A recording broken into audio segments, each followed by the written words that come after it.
Bueno, pues vamos a hacer las demostraciones. Estas demostraciones se van a hacer con letras. Las demostraciones con letras son la clave de las matemáticas. Las matemáticas son universales y son la raíz de la ciencia justamente porque se prueba que siempre se cumplen. Los teoremas matemáticos son universales, siempre son ciertos.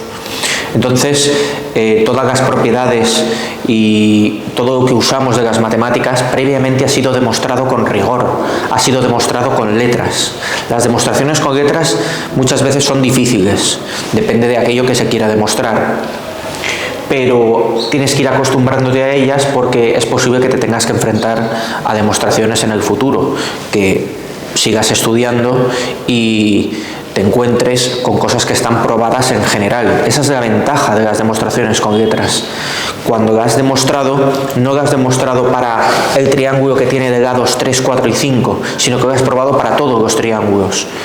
Esa es la ventaja, la universalidad y validez permanente de las propiedades matemáticas y de los teoremas matemáticos. Vamos a hacerlo con las 3 fórmulas básicas. Esta no sé si la habrás dado, pero la voy a probar también. Vamos con la primera. Seno al cuadrado más coseno al cuadrado es igual a 1. He cogido un triángulo rectángulo, como todos los que estoy dibujando hasta ahora, un triángulo rectángulo con el ángulo alfa aquí. He mantenido los nombres de las letras igual que antes, por lo tanto tienen validez las definiciones de seno, coseno y tangente que estoy manteniendo en la pizarra. Vamos allá. Seno al cuadrado del ángulo más coseno al cuadrado del ángulo. ¿Eso qué significa en términos nuestros? Pues significa seno a partido c al cuadrado más coseno b partido c al cuadrado.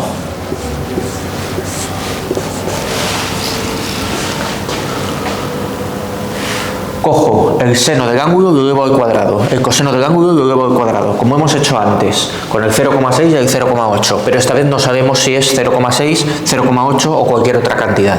Entonces cojo la definición de seno a partido c. Lo mismo con el coseno, b partido c, cateto contiguo, partido de hipotenusa. El seno es el cateto opuesto, partido de hipotenusa. Lo que vamos a hacer ahora es operaciones con estas letras. Arrastramos las letras porque lo estamos probando para todos los triángulos. Una fracción elevada al cuadrado quiere decir que elevamos al cuadrado los dos componentes, tanto numerador como denominador, de la fracción. A al cuadrado partido c cuadrado. Lo mismo con la segunda fracción. B cuadrado partido c cuadrado. ¿Qué me encuentro? Con una suma de dos fracciones que tienen el mismo denominador. Eso se puede sumar y se puede juntar en una sola fracción, que es a al cuadrado más b al cuadrado partido c al cuadrado. Bien, llegados a este punto parece que no podemos operar más, pero aquí ocurre una cosa. Este es un triángulo que no es un triángulo cualquiera, es un triángulo rectángulo, con el ángulo recto entre los lados A y B. A y B son los catetos. A es un cateto, B es el otro cateto, cateto al cuadrado más cateto al cuadrado. ¿Qué me dice el teorema de Pitágoras? El teorema de Pitágoras me dice que uno de los catetos al cuadrado más el otro cateto al cuadrado me da la hipotenusa al cuadrado. Este triángulo no era un triángulo cualquiera, era un triángulo rectángulo. Entonces, a al cuadrado más b al cuadrado, yo puedo decir que es igual a la hipotenusa al cuadrado. En este paso tú te tienes que poner ahí una explicación, por ser un triángulo rectángulo o por el teorema de Pitágoras, y te escribes esto. Esa es la justificación de que el numerador, la suma de los catetos al cuadrado, da la hipotenusa al cuadrado. ¿Y con qué nos encontramos? Con una fracción que tiene igual numerador que denominador. Eso es igual a 1. Y hemos demostrado la primera de las fórmulas.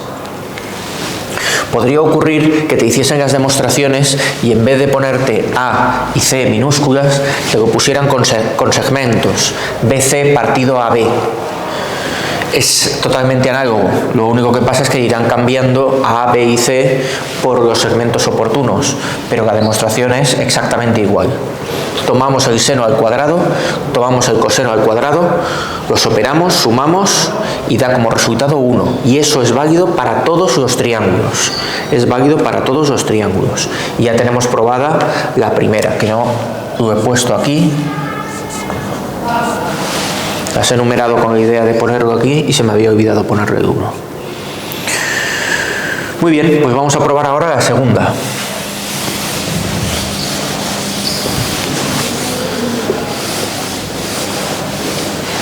La segunda lo que nos dice es que el seno del ángulo dividido entre el coseno nos da igual a la tangente. Antes nos había pasado con cantidades concretas. 0,6 partido 0,8 era igual a 0,75. Ocurre siempre, vamos a verlo. Seno del ángulo partido coseno del ángulo. Y ahora hacemos como antes. Seno del ángulo. ¿A qué es igual? A partido C. Coseno del ángulo. ¿A qué es igual? A B partido C. El seno es el cateto opuesto partido de la hipotenusa. El cateto opuesto al ángulo que estamos considerando se llama A. Partido de la hipotenusa, que es C. El coseno es el cateto contiguo partido de la hipotenusa. B partido C. ¿Qué me encuentro? Con una fracción de fracciones. La arreglamos subiendo este arriba del todo y juntando estos dos, multiplicando. O bien te la escribes aparte, haces la división en cruz. A por C arriba, B por C abajo. El resultado va a ser el mismo. A y C se multiplican, B y C se multiplican. Y estamos en una fracción cuyo numerador y denominador está multiplicado por lo mismo. C multiplica todo el numerador, C multiplica todo el denominador. Se puede simplificar. Simplificamos, dividimos por C tanto numerador como denominador y nos da A partido B. ¿Qué es A partido B? Cateto opuesto partido cateto contiguo. Pero el cateto opuesto partido el cateto contiguo es igual a la tangente. Es igual a la tangente. Por lo tanto, tenemos demostrada la segunda propiedad. Tenemos demostrada la segunda propiedad. Seno partido coseno es igual a tangente. Vamos con la tercera. Adelante. Ánimo. Se hace siguiendo los mismos pasos.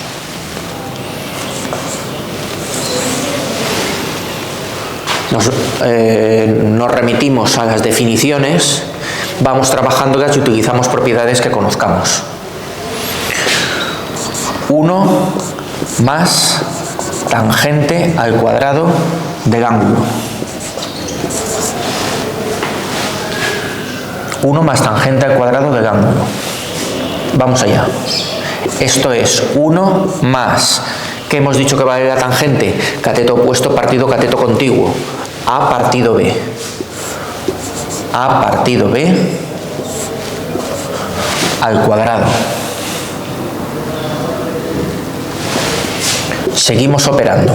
¿Qué significa elevar al cuadrado una fracción? Elevar numerador y denominador. Y ahora, como queremos seguir progresando, pues la única operación posible es sumarle el 1. Igualaríamos denominadores, porque este 1 hay que convertirlo en una fracción. De momento está partido por 1, pero quiero que esté partido entre b cuadrado. Quiero que aparezca un b cuadrado en el denominador. Por tanto, he de multiplicar tanto numerador como denominador por b al cuadrado.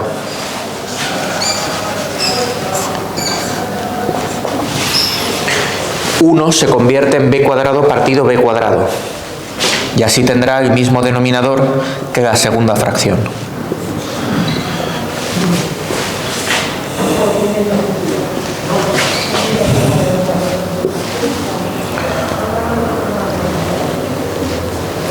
Sumamos.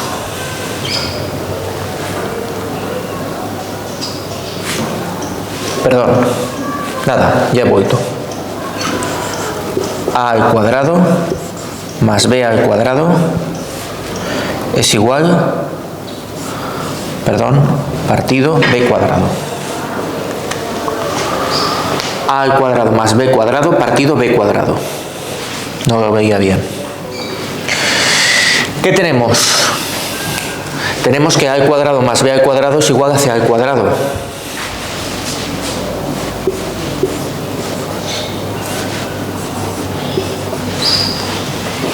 ¿Por qué? Porque estamos con un triángulo rectángulo. Seguimos teniendo un triángulo rectángulo, por consiguiente el teorema de Pitágoras sigue siendo válido. A al cuadrado más b al cuadrado es igual a c al cuadrado. Aquí se utiliza un truquito que cuando uno lo ve no suele gustar mucho porque es aplicar una propiedad al revés de como estamos acostumbrados, pero es correcta. Vamos a ver. Si yo tengo una fracción, perdón, voy a cambiar de rotulador.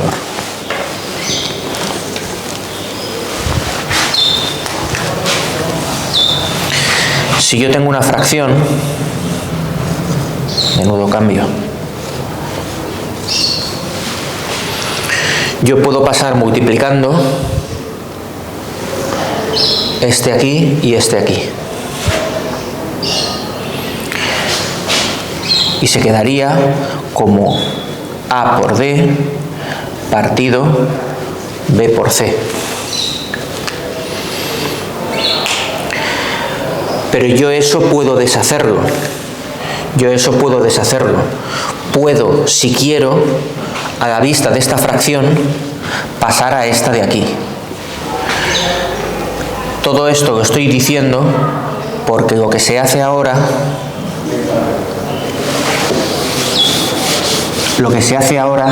es pasar c cuadrado dividiendo el denominador.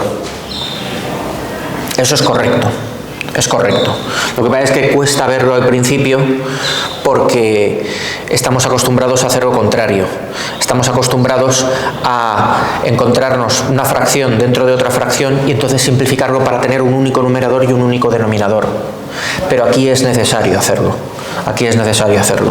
Convéncete de que es lo mismo haciendo la operación contraria. Tú aquí tienes 1 partido 1 partido b cuadrado partido c cuadrado. Si arreglases las fracciones se te quedaría c cuadrado arriba y b cuadrado arriba, que es lo que teníamos aquí. Por tanto, estas dos cosas son iguales. En estos momentos estarás diciendo, ¿y a mí eso cómo se me ocurre? No se te ocurre, no se te ocurriría. Por eso te lo estoy enseñando.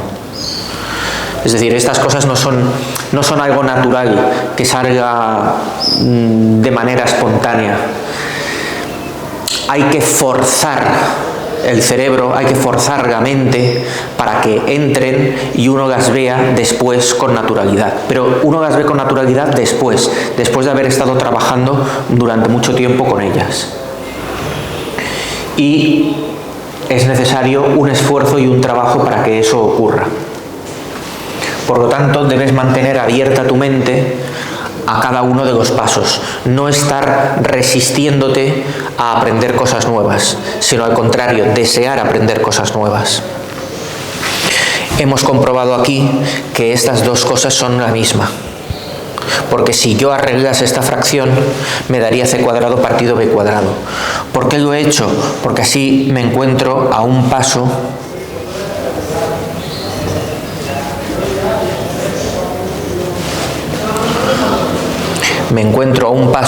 de decir, si b al cuadrado y c al cuadrado se están dividiendo, yo puedo poner el cuadrado como potencia de ellos dos a la vez. Y bc era el coseno. BC era el coseno. Por lo tanto, esto es 1 partido coseno al cuadrado del ángulo. Repito paso a paso la demostración. 1 más tangente al cuadrado. Cogemos la tangente, que es cateto opuesto partido cateto contiguo. Sustituimos y elevamos al cuadrado tanto numerador como denominador. Igualamos denominadores en el 1 que estaba suelto para poder juntarlo todo dentro de una misma fracción. Utilizo el teorema de Pitágoras aquí para a al cuadrado más b al cuadrado sea hipotenusa al cuadrado, c cuadrado. Como voy buscando 1 partido coseno cuadrado, sé lo que voy buscando y por eso fuerzo la expresión para llegar a esto de aquí. Este es el paso que cuesta. Me lo reescribo de esta manera, que es correcta, como hemos comprobado, es correcta. Luego saco el cuadrado elevando a b y a c, y b partido c es el coseno al cuadrado. Por lo tanto, lo tenemos demostrado. Lo tenemos demostrado y esta es una formulita que podemos utilizar también cuando nos convenga para establecer relaciones entre seno, coseno y tangente.